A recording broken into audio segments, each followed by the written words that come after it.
All right, so today we're going to talk with Brian. Brian lived in a one-bedroom condo but wanted to update to a house, and he did.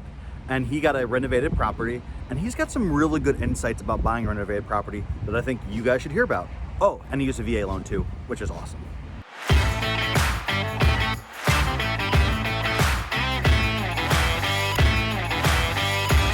So I originally had a small condo in the Stanton Park neighborhood of Capitol Hill. It was about 560 square feet maybe, one bedroom, one bath.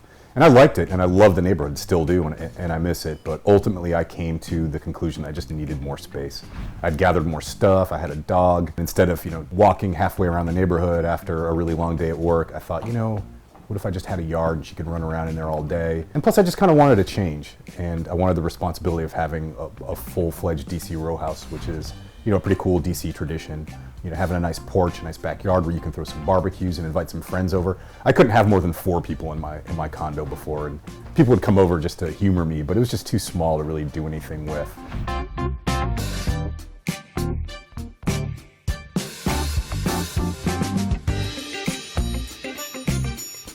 Ultimately, I ended up picking Carver Langston. I made the best decision for me.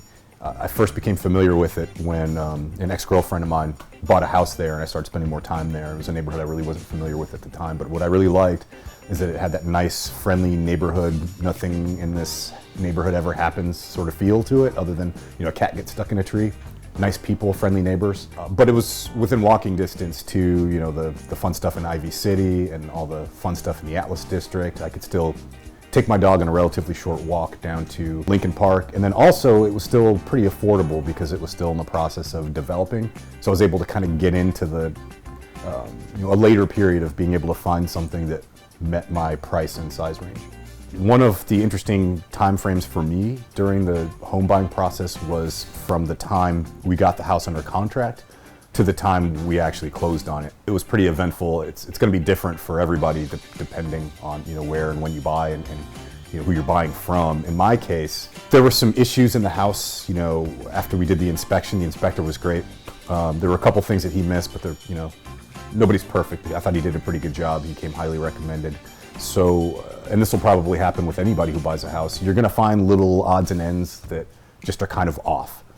So I was told not to sweat the little things like paint color or carpeting or little things you could just kind of change easily even at the seller's expense. So it's kind of hard if you see some weird color you don't like, but you just kind of have to deal with it. It's okay, you can get that fixed. But just a couple little odds and ends that were weird. There was an issue with some of the outdoor drainage system, just some weird stuff. And unfortunately I got a developer company that had some issues. The handyman would come over, we would tell him what we needed fixed, and he would forget, or he would do, maybe an inadequate job, and we would have to bring him back out. And it caused a little bit of frustration, and in my opinion, I don't think that the developer really took it seriously.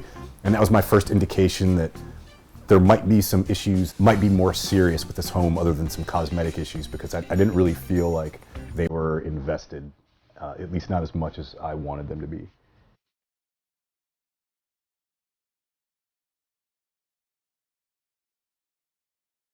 If you do have some issues with your house, just remember you've got the insurance. Take a step back. Everything's going to be okay. There's nothing that goes wrong with your house that can't be fixed. Short-term frustration will lead to long-term happiness. Looking back, all in all, I had a really good home buying experience, especially my second experience compared to my first, because my first I was all just nerves and jitters, and the second time I knew what I was doing a little more. I would say, again, if I could change anything at all, I probably would have had maybe a second inspector come in to take a look to see if he or she could find some of the stuff that the first person missed. Not to sound like a broken record, I definitely would have done some due diligence. So particularly, I would recommend if you're buying a house from a developer who bought it from the previous owner just to flip it, that's where you really want to do some research. Get into LexisNexis, get onto one of those public records data aggregators, right?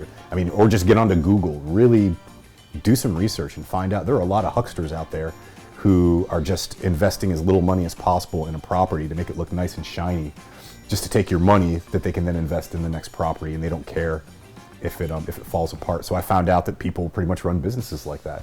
You've got people who do it the right way, who want good word of mouth, who want you to say, hey, that developer did a great job, I had no problems.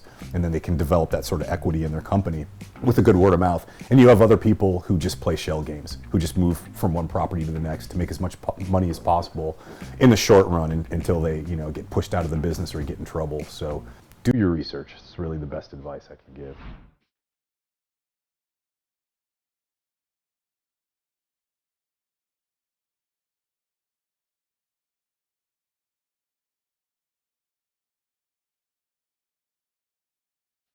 I really am happy about the decision I made because I think I put in the due diligence and the research, and I couldn't be happier with it. Other than the neighborhood and the peace of quiet that I have, my favorite thing about the neighborhood is just having space. There's such a commodity on space living in DC, at least, if you're a sort of middle class guy like me. My favorite part about the house that isn't related to the driving is the fact that I have a basement. I can do anything with it. It's finished. I use it as just a massive storage bin so I can keep my closets organized on my first and second floor. It's got a bathroom so I can use it as a second guest room. I can roll out a hideaway bed and have guests sleep down there. I use it as a gym. It's like the MacGyver of rooms. You can just do anything with it.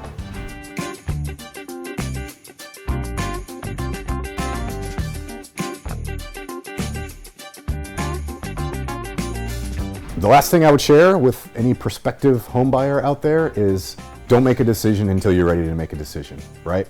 The advice I got was have a list of must-haves and things that you can sacrifice. Don't sacrifice anything you're not willing to, but I would also say have reasonable expectations, right? You're not gonna get a house for $500,000 off the North Circle, in DuPont, right? It's just not gonna happen. Do your research, understand what the market value for things are, and develop a list of things that you absolutely can have, but also things that you're willing to sacrifice, and stick to it. If you're not ready to stick to it, then you're not ready to buy a house, because down the road you don't want to be in a property that you're ultimately not happy with and you don't want to have regrets. So hopefully you're not in a situation where you have to rush. And if you're not, then just take your time, because there's always going to be a house that you can find that will be to your liking. So just be patient with it. All right, well, I hope that was helpful. Brian, thanks again for letting me come in, hang out with you and do all that. I think that you can get a lot out of learning from his experience, and I'm so happy that he's happy with his home now, but obviously there's a couple things that need to get worked through on the way. And so hearing that from a real life buyer, I think can help you making your decisions even better. Peace.